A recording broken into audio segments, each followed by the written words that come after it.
तो गाइस मैं हूं अंकित और आप देख रहे हैं रेसलिंग फैंस नेटवर्क। सूर्य कहते हैं भाई अपनी बातों को हम लोग सबसे पहले न्यू डे से। तो कल रात को मैंने आपको अपडेट बताई कि न्यू डे को डब्ल्यूडब्ल्यूई से कर दिया गया है रिलीज। ना ही सिर्फ न्यू डे बल्कि टोंगा लोआ एंड जेसी मटियो को भी टोटल 4 सुपरस्टार्स डब्ल्यूडब्ल्यूई से निकाले गए। न्यू डे के साथ केस कुछ इतना था कि न्यू डे वालों ने म्यूचुअली डिसाइड किया डब्ल्यूडब्ल्यूई के साथ मिलकर कि ठीक है भाई हम लोग कंपनी लीव कर देंगे। लेकिन एक्चुअल क्या है रीजन इसके पीछे का वो समझना होगा। पहले टोंगा लोआ एंड जेसी मटियो का क्लियर है भाई, उनका रिलीज है, उससे ज़्यादा कुछ भी नहीं है। वो एक्सपेरिमेंट वर्क नहीं किया, वो प्रॉफिटेबल नहीं थे तो उनको गुड बाय बोल दिया गया।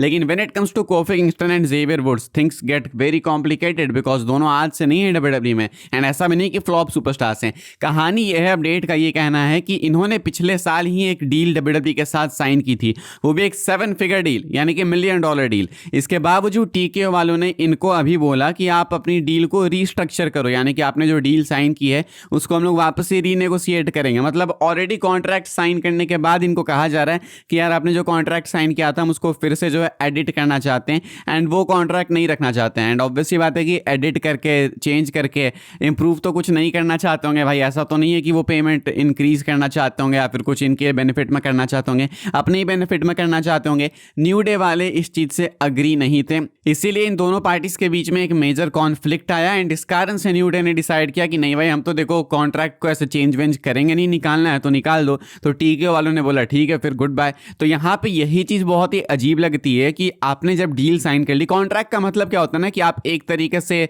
गारंटी देते हो कि ठीक है इतने पर्टिकुलर टाइम पीरियड तक हम आपको पे करेंगे। कॉन्ट्रैक्ट का मतलब ही क्या है भाई, मुझे किसी भी कंपनी में चीज समझ नहीं आती। हालांकि ये बहुत सी कंपनीज में नॉर्मल है। कॉन्ट्रैक्ट साइन करने का मतलब ये नहीं है कि बिल्कुल आप रहोगे ही कंपनी में। कॉन्ट्रैक्ट बेसिकली अश्योर करता है कि हाँ इतना लंबा प्रोजेक्ट है या फिर जो भी कुछ है, लेकिन फिर भी कॉन्ट्रैक्ट की एक इज्जत भी रखी जाती है ह्यूमनली मॉरल वैल्यू के हिसाब से। देखो तो कहा जाता है कि कॉन्ट्रैक्ट खत्म हो जाने देते हैं ना, क्या दिक्कत है। तो इन्होंने कॉन्ट्रैक्ट साइन भी किया, उस बीच में आप निकालते हो एंड वो भी ऐसे निकालते हो कि कॉन्ट्रैक्ट आपने जो साइन किया उसको चेंज करते हैं। चेंज क्या करना भाई, ढंग से पहले ही ऑफर कर लेते हैं, पहले ही नेगोशिएट कर लेते हैं ढंग से। एंड ये टीकेओ के साइड से चीज़ आई है, ऐसा नहीं कि डब्ल्यूडब्ल्यूई वाले डायरेक्टली ऑफर कर रहे हैं। मतलब मेनली है कि टीकेओ के ही पैसे लग रहे हैं। अब तो वही है कि उनको ही प्रॉफिट लॉस होता है तो इसलिए है उनका हक। बट अगेन न्यू डे के साथ यार आप कॉन्ट्रैक्ट के लिए ऐसे हरकतें करोगे तो ये तो काफ़ी डिसरिस्पेक्ट हुई भाई लेजेंडरी टैग टीम्स के लिए। तो यही मेन रीज़न है एंड ये बहुत ही अगली रीज़न है भाई, टीकेओ के साइड से बहुत ही चीप है ये। आगे बढ़ते हम लोग टैग टीम्स की बात करते हैं। अब इतनी सारी टैग टीम्स भाई डब्ल्यूडब्ल्यूई से हो चुकी है रिलीज। वायर्स की बात कर लो, पता नहीं कौन कौन भाई, मतलब वायर्ड 6 की बात कर रहा मैं। अभी कौन कौन सी टैग टीम बची है भाई इसकी बात कर लेते हैं फिलहाल डब्ल्यूडब्ल्यूई में एक्टिवली। तो अभी डब्ल्यूडब्ल्यूई के अंदर भाई बची हुई है alpha academy, American made, MFT में एक दो जो 3 लोग बचे हुए हैं वही कुछ बचे हुए हैं, Usos, street profits, war raiders, Fraxiom, Bravo and Rayo यानी कि वो दोनों मास्क में जो हैं, एलडब्ल्यूओ, लॉस गार्जा, वेपा अप एंड द विजन।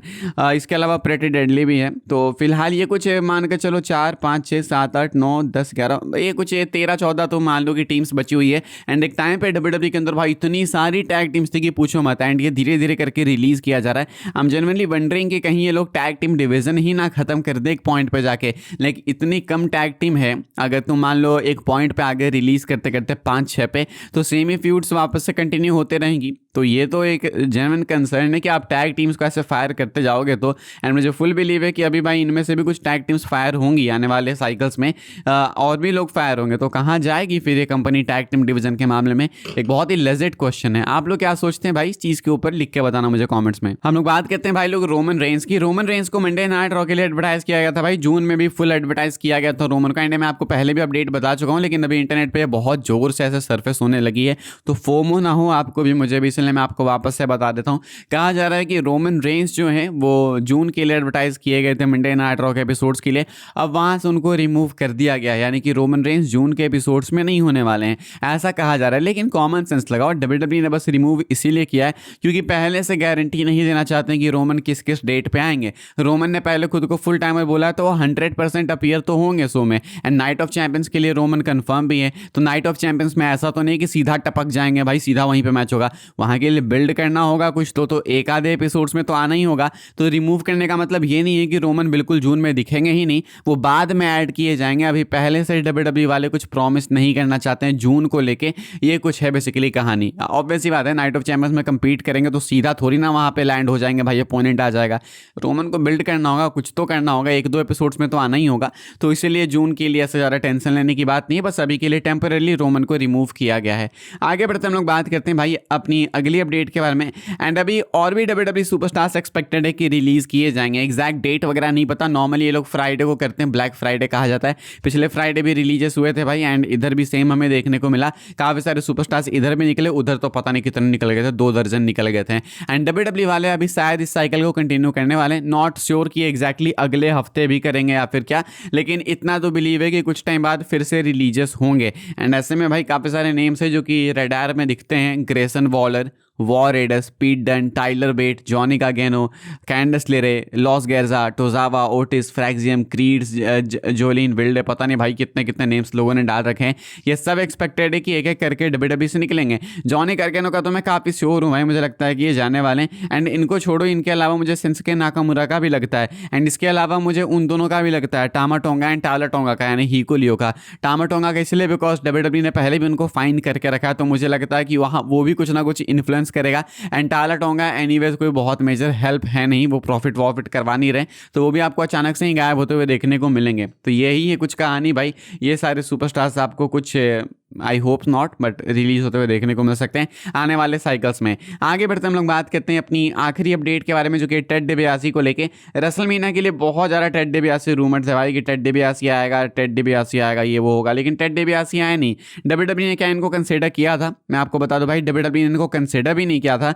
अपडेट का कहना है फैटफुल सिलेक्ट का कि despite the speculation WWE never seriously considered involving Ted DiBiase JR in the Randy Orton versus Cody Rhodes WrestleMania program, यानी कि इनको इंक्लूड करने का सोचा भी नहीं गया था। हालांकि इसका मतलब ये नहीं है कि WWE में वापस नहीं आ सकते, ये रेसलमेनिया स्टेडियम में थे। आपने वीडियो क्लिप्स, आपने फोटोज देखी होगी इनके ऑफिशियल अकाउंट्स पे, तो इन्होंने फोटो वीडियोस डाली हैं। एंड एक्सपेक्टेड है कि इवेंचुअली WWE के अंदर कम बैक करेंगे, लेकिन उसके लिए काफी चेंजेस लाने होंगे। सबसे पहले तो टेड डिबियासी को लाइक वापस से अपने फॉर्म में वापस आना होगा, लाइक फिजिक वाइज इनको वापस अपनी फिजिक बनानी होगी, तभी जाके WWE वाले कंसीडर करेंगे। बिकॉज अभी तो काफी आउट ऑफ शेप है, इनको इन शेप आना होगा, उसके बाद ट्रेनिंग, फिर बहुत कुछ होगा, रिंगरस होगा भाई इतने टाइम का, तो सबके लिए बहुत टाइम लगेगा। लेकिन इवेंचुअली तो मुझे बिलीव है कि टेड डिबियासी आएंगे, may be just for a moment भी, लेकिन आएंगे तो फॉर श्योर। बट रेसलमेनिया के लिए ये चीज़ प्लान नहीं थी। एंड ऑब्वियसली भाई रेसलमेनिया के लिए कैसे ही होगी, लाइक ये आउट ऑफ शेप थे, इतना सब कुछ करना पड़ता, तो सही है, समझ आता है। लेकिन इवेंचुअली इनका कमबैक तो होगा मोस्ट लाइकली, इतना तो आप मान के चल सकते हो। फिलहाल इस वाली वीडियो के लिए यही सारी अपडेट थी। आई होप आपको इन्फॉर्मेशन मिली हो तो वीडियो को लाइक कीजिएगा, शेयर कीजिएगा एंड सब्सक्राइब कीजिएगा चैनल को, ताकि आने वाले टाइम के अंदर आपको और भी WWE के अपडेट्स वगैरह सबसे पहले देखने को जानने को मिलते रहे। फॉलो कर सकते हैं आप लोग भाई मुझे इंस्टाग्राम एंड ट्विटर पर, लिंक आपको मिलेगी डिस्क्रिप्शन में। ज्वाइन कर सकते हैं व्हाट्सएप चैनल को, उसके भी लिंक है डिस्क्रिप्शन में। मिलूंगा मैं आपसे अगली वीडियो में जल्दी ही, तब तक के लिए goodbye, thanks for watching.